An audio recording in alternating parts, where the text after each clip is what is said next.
안녕하세요. 크립토 노마드입니다.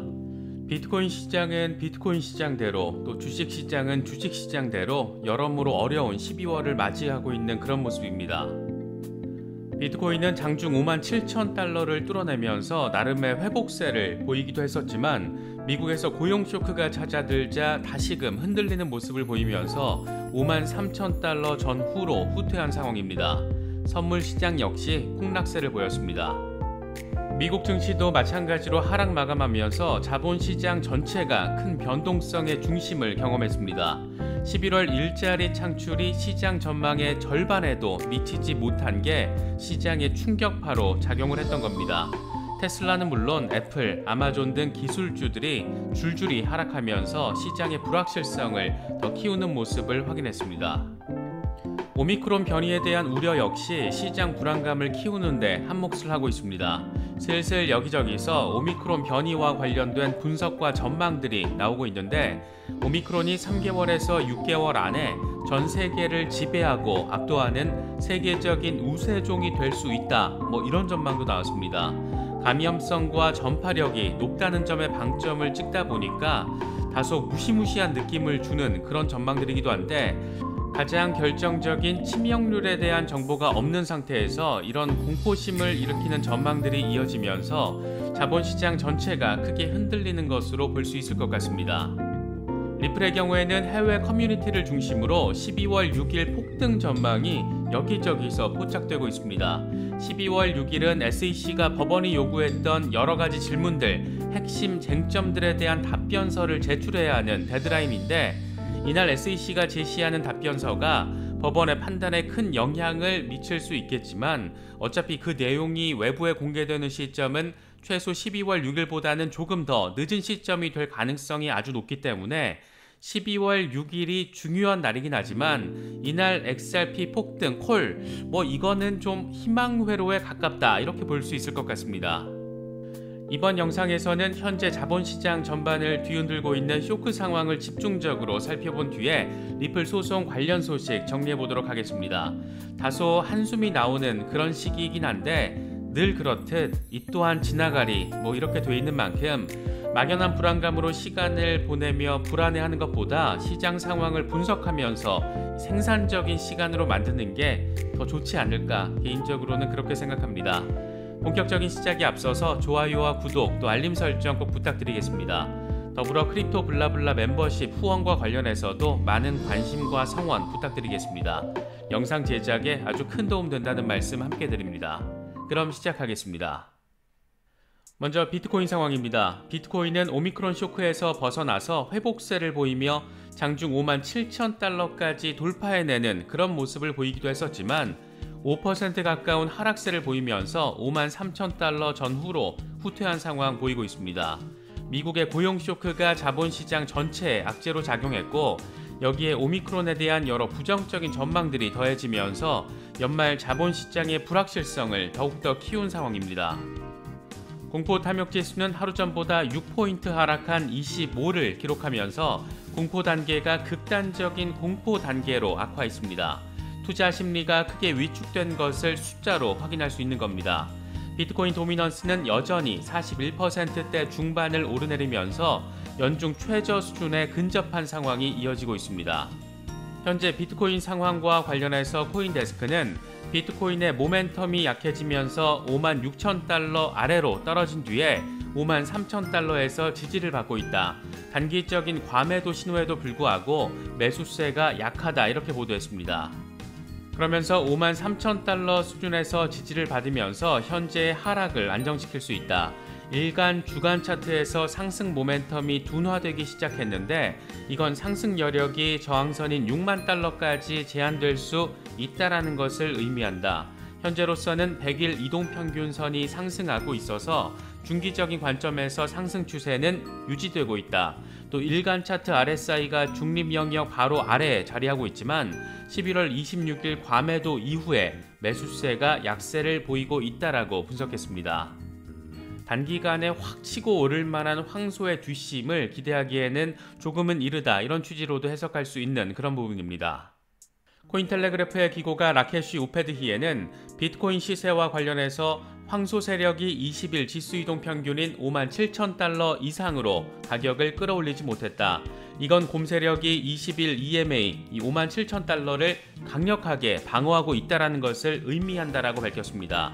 그러면서 이제 곰 세력은 100일 단순 이동 평균인 54,485달러와 11월 28일 장중 최저 가격인 53,256달러 아래로 가격을 하락시키고 유지하려는 시도를 할 것이다. 이게 성공할 경우에 심리적으로 중요 지지선인 5만 달러까지 급락할 수도 있다. 5만 달러까지 무너질 경우에는 4만 달러까지 후퇴할 수도 있기 때문에 이 부분이 중요한 지원 영역이다. 20일 EMA와 마이너스 RSI는 저항이 가장 낮은 경로가 아래쪽이라는 것을 시사하고 있다. 다만 이와 반대로 가격이 100일 단순 이동 평균인 54,000달러 위로 반등하면 그 뒤에는 50일 단순 이동 평균인 6750달러까지 상승할 수 있다라고 전망했습니다. 요즘 수많은 각종 차트들 가운데 이더 BTC 차트가 가장 중요하다 이런 말들이 많고, 실제로 많은 분석가들과 미디어들이 이더 BTC 차트에 대한 분석들을 잇따라 내놓고 있습니다. 이더리움이 비트코인과 비교했을 때 상대적으로 더 나은 퍼포먼스를 보여주고 있고, 이런 추세가 이어질 수 있다. 이게 핵심적인 내용입니다. 지금까지 비트코인이 시장 지배력이 가장 큰 대장 종목이었지만 앞으로는 이더리움 중심의 장세가 조금 더 이어질 수도 있다. 이런 말들을 하고 싶어하는 분석이라고 할 수 있습니다. 이와 관련해서 코인데스크는 이더리움도 계속해서 고군분투하고 있지만 다음 주에 이더 BTC 비율이 0.08 위로 돌파하면 상대적으로 이더가 비트코인을 능가하게 될 것이라고 분석했습니다. 이 차트는 2018년 베어마켓 진입 이후에 상당한 저항을 받아왔었는데 이번에 브레이크아웃이 발생하게 되면 1이더가 0.15BTC였던 2017년의 최고점을 뚫어내는 상황이 됩니다. 현재 이 차트는 45개월 만에 가장 높은 수준을 보여주고 있어서 앞으로 비트코인이 아닌 이더리움 중심의 장세가 펼쳐질 수도 있다라는 기대감을 키우는 부분이기도 합니다. 다만 코인데스크는 자본시장 전반의 불확실성과 관련해서 위험자산이 역풍을 맞을 수 있다는 점도 함께 거론했습니다. 코인데스크는 일부 분석가들은 글로벌 양적 완화 속도가 느려지고 있어서 암호화폐와 주식 같은 투기 성격이 있는 자산에 대한 투자자의 욕구가 줄어들 수 있다는 점에 주의를 기울이고 있다. 코인베이스는 기관 고객 대상 뉴스레터에서 글로벌 유동성 계약의 속도가 앞으로 몇 주, 아마도 2022년 초까지 암호화폐 시장에서 가장 중요한 요소가 될 것이다. 12월 14일부터 이틀 동안 열리는 미국 연준의 FOMC 회의를 앞두고 전반적인 시장 성과가 엇갈릴 수 있다. 이렇게 언급했습니다. 이러한 우려는 비단 암호화폐 시장에만 국한되지 않고 있는 상황입니다.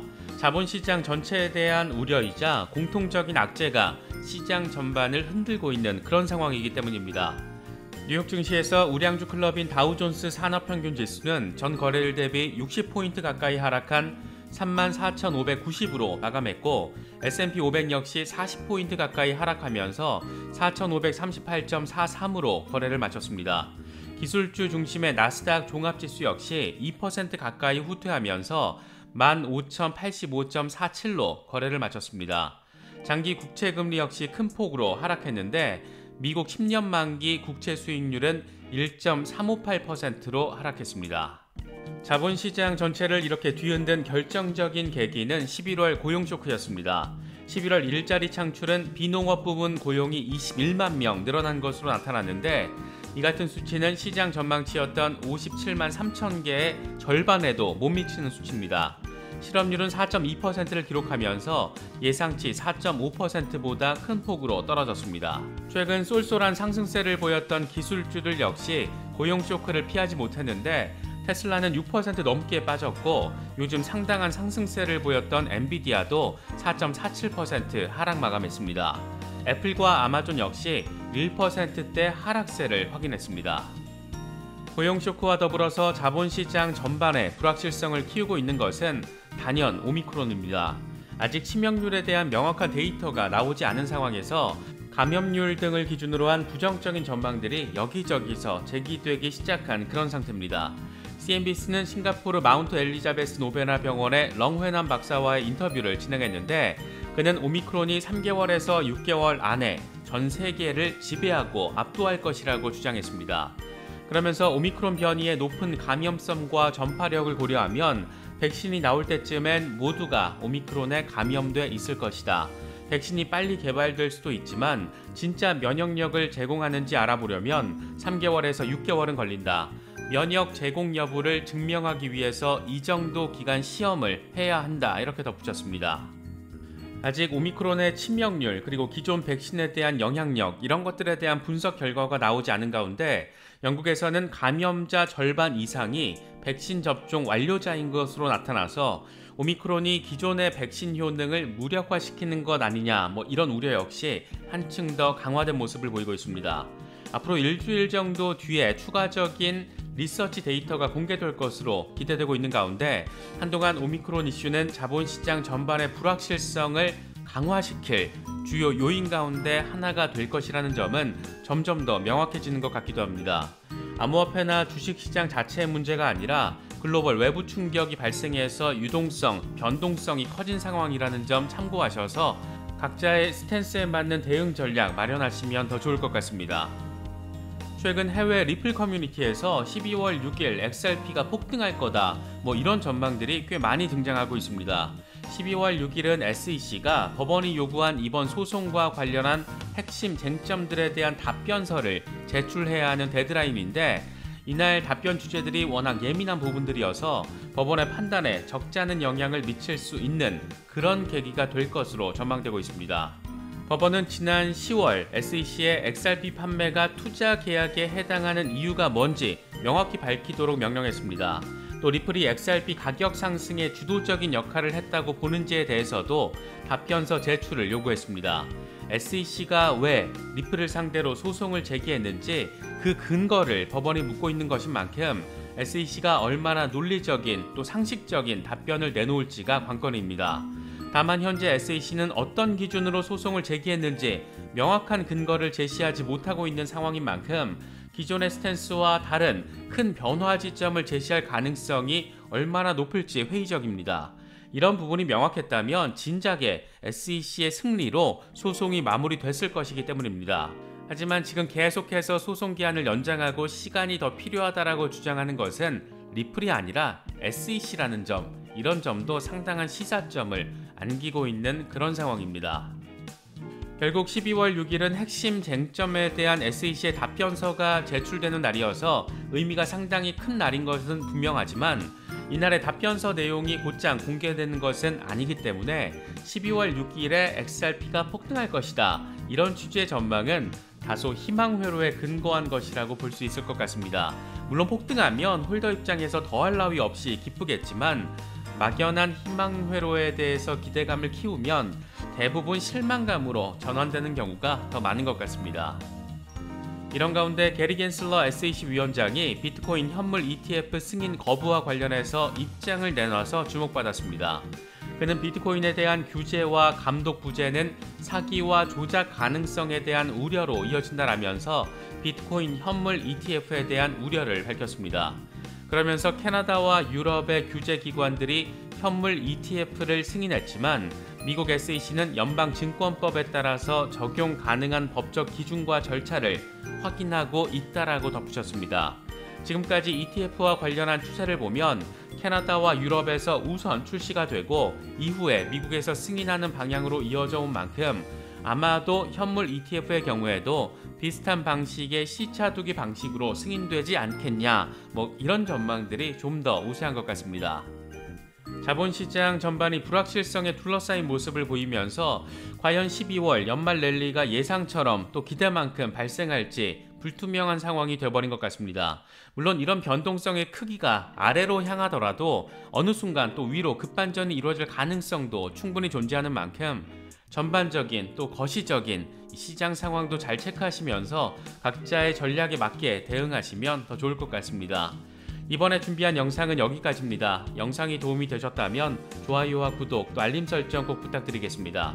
영상 제작에 아주 큰 도움 된다는 말씀 함께 드립니다. 언제나 성투하시기를 기원하겠습니다. 시청해주셔서 감사합니다. 지금까지 크립토 노마드였습니다.